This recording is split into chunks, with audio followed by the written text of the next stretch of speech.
মোমবাতি কেনার জন্য একটা দোকানে ঢুকেছিলাম। দোকান মানে দর্শকর্মার দোকান। দোকানের মালিক তখন দোকানের ভিতরে পায়ের উপর পা তুলে বসে আছে। দোকানের বাইরে একটা বেঞ্চ পাতা আছে, সেই বেঞ্চে বসে আছে আরো একজন। দুজনের বয়স 45 বা তার বেশি হবে। মনে হলো দুই বন্ধু, কোনো একটা বিষয় নিয়ে আলোচনা চলছিল, সেটা বুঝতেই পেরেছি। দোকানে ঢুকে যখন জিজ্ঞেস করলাম, দাদা মোমবাতি আছে, তখন কথাটা তিনি কানেই নিল না, বরং বাইরে বসে থাকা বন্ধুর কথায় তখন মশগুল দোকানের মালিক। বাইরে যে লোকটি বসেছিল দেখেই মনে হলো বিজ্ঞ। সিগারেট টানতে টানতে বলছে, এখনকার ছেলেমেয়েরা মোবাইল ছাড়া কিচ্ছু বুঝে না। কাউকে গল্পের বই পড়তে দেখছ? আমরা তখন কত বড় গল্প পড়তাম, শরৎচন্দ্রের পথের পাঁচালী। আমি দুদিনে পড়ে শেষ করেছি। তখন আমি ক্লাস 7-এ পড়ি। পথের পাঁচালীতে গফুর আছে, তাই না? দোকানের মালিক তখন বলে উঠলেন, পথের পাঁচালীতে গফুর কেন থাকবে? গফুর তো রবীন্দ্রনাথ ঠাকুরের মহেশে। তখন লোকটি বলল, ঠিক বলেছিস। আমরা তখন ক্লাস 9-এ পড়েছি। স্কুলে বিশ্বনাথ স্যার এত সুন্দর করে মহেশ গল্প বুঝিয়ে দিয়েছিলেন, এখনো মনে আছে। এইটুকু কথোপকথন শুনে আমি তখন মোমবাতি কেনার কথা বলে ওদের কথাই মন দিয়ে শুনছি। কেন শুনছি বুঝতে পারছেন? বিভূতি বাবুর পথের পাঁচালী তখন চলে গেছে শরৎ বাবুর কাছে, আর শরৎ বাবুর মহেশ তখন রবি ঠাকুরের ঝুলিতে। আমার মাথা তখন এমনিতেই ভু ভু করে ঘুরছে। এদিকে বিশ্বনাথ স্যারের কথা উঠতেই দোকানের মালিক বলে উঠলো, সত্যি আমাদের সময় বিশ্বনাথ স্যার মানে বাংলার টুকুর। এত ভালো পড়াতো, ক্লাসেই পড়া হয়ে যেত। মহেশ গল্পটা এমন সুন্দর করে পড়িয়েছে, এখনো মনের মধ্যে গেঁথে আছে। গফুর যখন অনিমাকে নিয়ে চলে গেল, এটা পড়াতে পড়াতে বিশ্বনাথ স্যার গোটা ক্লাসকে কাঁদিয়ে দিয়েছিল। এমন গল্প শুনে আমার চোখে জল এসে যাচ্ছিল।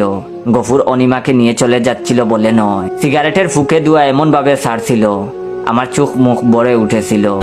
ভেবেছিলাম এসব সহ্য করে চোখের জল আনবই না, কিন্তু অনিমার প্রসঙ্গ যখন এলো তখন আর স্থির রাখতে পারিনি। মনে মনে ভাবছিলাম, আমিনার ভাগ্যটাই খারাপ।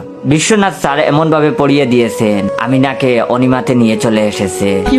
দোকানের মালিক এবার বাইরে বসা বন্ধুকে জিজ্ঞেস করলো, আরো একটা কবিতা ছিল সুকুমার রায়ের, মনে আছে কি তোর?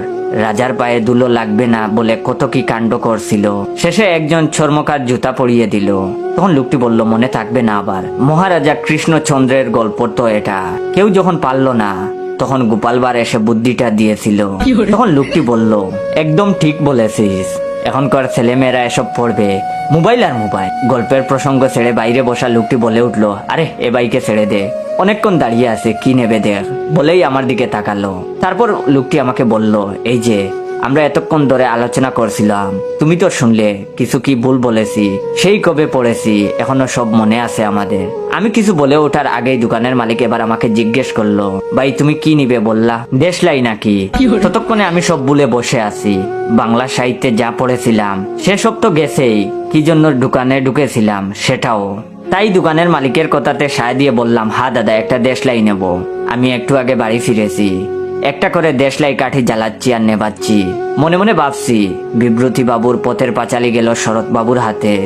শরৎ বাবুর মহেশকে তুলে নিল রবি ঠাকুরের ঘরে। রবি ঠাকুরের জুতা আবিষ্কার করলো সুকুমার রায়। হবুচন্দ্র রাজার নাম পাল্টে হলো মহারাজা কৃষ্ণচন্দ্র। তাকে আবার বুদ্ধি দিল গোপাল ভাঁড়। আর হতভাগী আমিনা, তার বাপের দেওয়া নাম বলে সে এখন অনিমা। এত দেখে কবি লেখকদের ঘরে আগুন লাগানো। ভাগ্যিস উনারা জীবিত নেই, থাকলে যে কি হতো কি জানি। বাবা বিশ্বনাথ স্যারও বেঁচে আছেন কিনা, উনি যদি শুনতেন উনিও আনন্দে কেঁদে ফেলতেন। দুই দরদি ছাত্রের এসব গল্প শুনে। ভাগ্যিস তখন মোবাইল আবিষ্কার হয়নি।